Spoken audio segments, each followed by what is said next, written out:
One of the messages that's been just drilled into us by popular culture is that you have to love yourself before you can love someone else.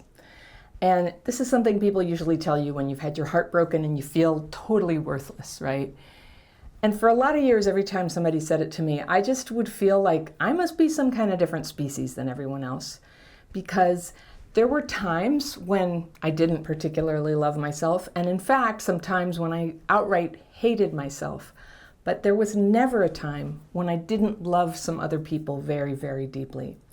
So why do people say this, that you can't love someone until you love yourself? Because actually, I think the opposite may be true. You can't really love yourself until you love other people. I don't think it's possible to be still incapable of seeing the beauty and goodness in other people and yet be able to see that in yourself. One comes with the other. And here's why I say that. When my life was miserable and I was isolated and struggling, it was somewhat driven by childhood PTSD and what had happened to me when I was a kid.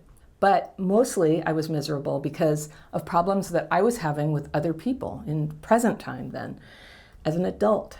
And a good part of why I was having problems with people was because I wasn't very good at caring about them or paying attention to them, feeling empathy for them. Have you ever been in that place where you couldn't really give that extreme self-focus? Well, it's normal for adults with unhealed trauma, often because we're in pain and it naturally sucks the focus away from what's going on around us, the social dynamics and how other people are feeling, what their needs are, because our own needs are demanding everything we can possibly do just to hold ourselves together. And that self-centeredness which comes from hurt and fear and anger, it's a symptom of childhood PTSD. It's a universal symptom. And it's not our fault we got that way, but each day that we're still not able to form mutually caring relationships with other people, we love ourselves a little less. Maybe you do okay for a spell, and then your PTSD flares up and drives you to lash out at someone, and you damage the relationship. Even as the words are coming out of your mouth, you're thinking, oh no, here it comes. I'm doing it again. I'm overreacting. I'm being harsh. This person's never going to want me in their life again. And sometimes that's true. It's a terrible kind of shame, isn't it, if you've ever felt it? And when you feel that way, you'll sometimes find yourself among people who advise people like you and me to just love yourself. Just love yourself. You need to love yourself. And I'm sure it looks like that is the very thing that's missing, and that if we could just manufacture that self-love, everything would be great and fall into place around us. But how, right? Nobody tells you how. And I'd always think, if I could love myself, I totally would. I would do that, really. It's such a maladaptation of childhood trauma to not love yourself. But here's the secret. Self-love is not the fix that's needed. It's the byproduct of the fix that's needed. Something definitely needs to change. And when you change that, the self-love will come. But you can't go straight to self-love and expect everything else to be solved. It doesn't really make sense, does it? When you don't love yourself, think of it as a cry for change. And change can be hard. You're not going to do it from just reading a book or taking a class or making a promise and doing all these things only because someone is about to leave you and you're desperate to stop them. That does drive a lot of change, but changes that stick, especially changing the hurts that are installed in you at a deep level, these changes are rare because they take a lot of focus and they take a lot of consistency. But you can change, and there are 3 conditions. First, if you're like me, you're not even going to be interested in changing or willing to do the work unless there's a problem, unless really you're in pain. The old way stops working, and when that becomes really, really clear, and when you're exhausted with the consequences of not changing, it kind of lights a fire under you.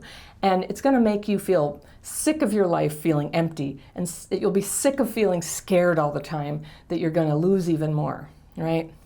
Okay. The second condition for change is that it requires humility. Now that's a weird word. It doesn't mean humiliation, although humiliation is something we're all very familiar with if we have CPTSD. It's a major part of a lot of people's traumatic childhood. Humility, on the other hand, is something you could think of like acceptance.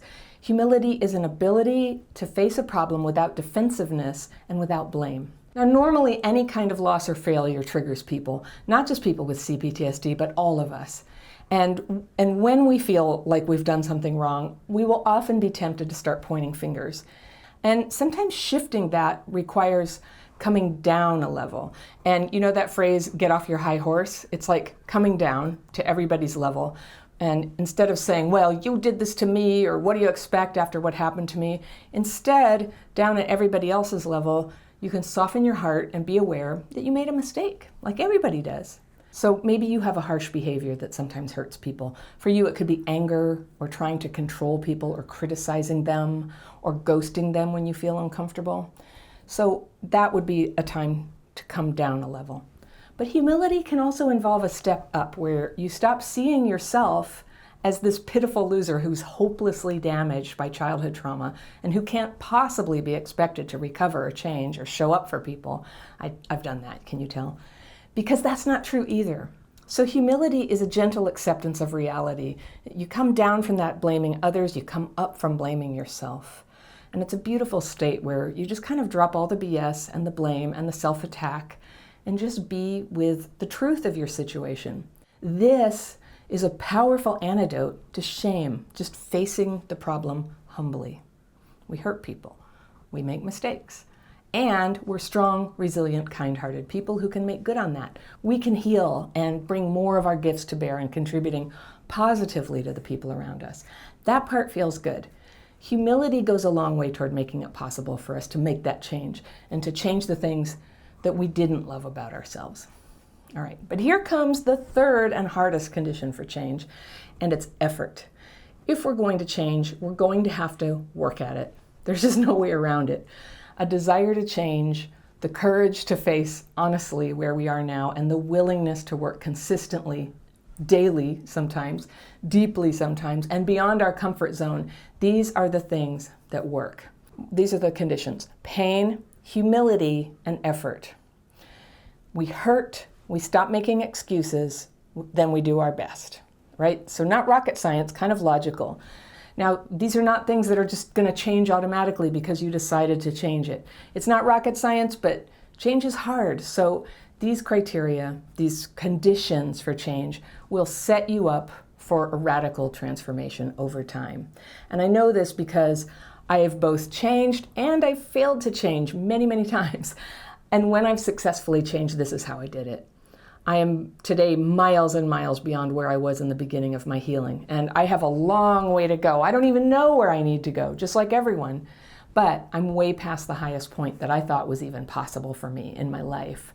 And each time I was able to make a breakthrough and change and grow in my capacity to love people and listen to them and be caring toward them, I think, hey, you know what? I'm pretty good at this. You know what? I can do this. I'm making a difference.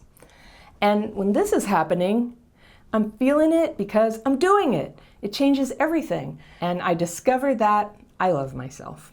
And when I love myself, I'm a lot more at ease about other people. So it's a positively reinforcing cycle. I couldn't love myself when I was focused only on my feelings and my hurts and trying to stop being self-hating and just love myself. I had to take steps up and look outward. And I will say, when this started to really happen, this is when my spirituality went from a vague idea into a well of strength in me. I needed strength, not just to imagine change, but to hang in there with the changes I was making and not give up. Because there are always times when you're trying as hard as you can and it just seems like it's going nowhere. And you think, what is the point of all of this? And then out of nowhere, something good happens and you get lucky and you get a burst of healing, and then you have more capacity to pay attention to your relationships, to hear people, to be good to them. And then the good cycle continues and you find you love yourself. Now, if you're not loving yourself yet and you can't see this yet, I'm going to tell you, you have precious intrinsic worth and you are worthy to be loved even when, and this is true for every person alive, even when you can't love yourself yet. So don't get too wrapped up in the struggle. Don't go hating yourself over mistakes and things that you can't help. Keep your eyes on who you aim to be, the best part of you, and keep working to liberate that part of you out from under the layers and layers of all you've been through. A lot of CPTSD behaviors got there to protect you, checking out, being defensive, isolating from people. That's what layers are for. They are how you protected yourself when those were the only tools you had. Now, though, you're gradually adding new tools, and you can release those layers and come back to who you really are. And who you really are is very, very lovable. Now, maybe some people can love themselves at will, but I can't. When I cleaned up my life, I became more considerate of other people, and that helped a lot to feel better about myself, to approve of myself. There were certain people who I loved hugely, even when I hated myself, but it wasn't the kind of love that did them very much good. It was a complicated love. I wasn't very present. I'm better at loving other people now, and that helps me be loved more, and that makes it possible to love myself more, and that's how this good cycle continues. You can just start exactly where you are right now. We're all learning to love, some faster than others, and just in case you fear that being loving and caring will just make you vulnerable to being taken advantage of or even abused, that's more of what happens when you don't have boundaries. You can love and have boundaries. And as both aspects of yourself, the love and the boundaries, get stronger, it creates something like a force field around you. You don't get messed with so much. You don't get mistreated so much. You'll have a natural radar for hurtful people, and if they're unkind, you'll see their mistreatment for what it is very quickly. You'll get a better sense of who you should trust, who is solid, and you'll grow these qualities yourself. This is what will make you more open-hearted because you can afford to be. And it'll make you even easier to love right back. Your positive actions make you feel more real, more part of the world, more part of the forces of good. And that's what you really want and what will make you feel good about yourself. So you can't love yourself yet? No problem. Try just taking positive actions for yourself and do what you can to help others feel safe and loved too. I'm not saying be codependent or put up with abuse or forget yourself and just give all your energy to other people. I'm saying start taking positive actions. You know what to do. You know already. This is the part of you you couldn't feel before. But this goodwill within you is very powerful, and it's the most lovable thing of all. If you need a little boost for your self-esteem, here's a video that I made just for that right here, and I will see you very soon.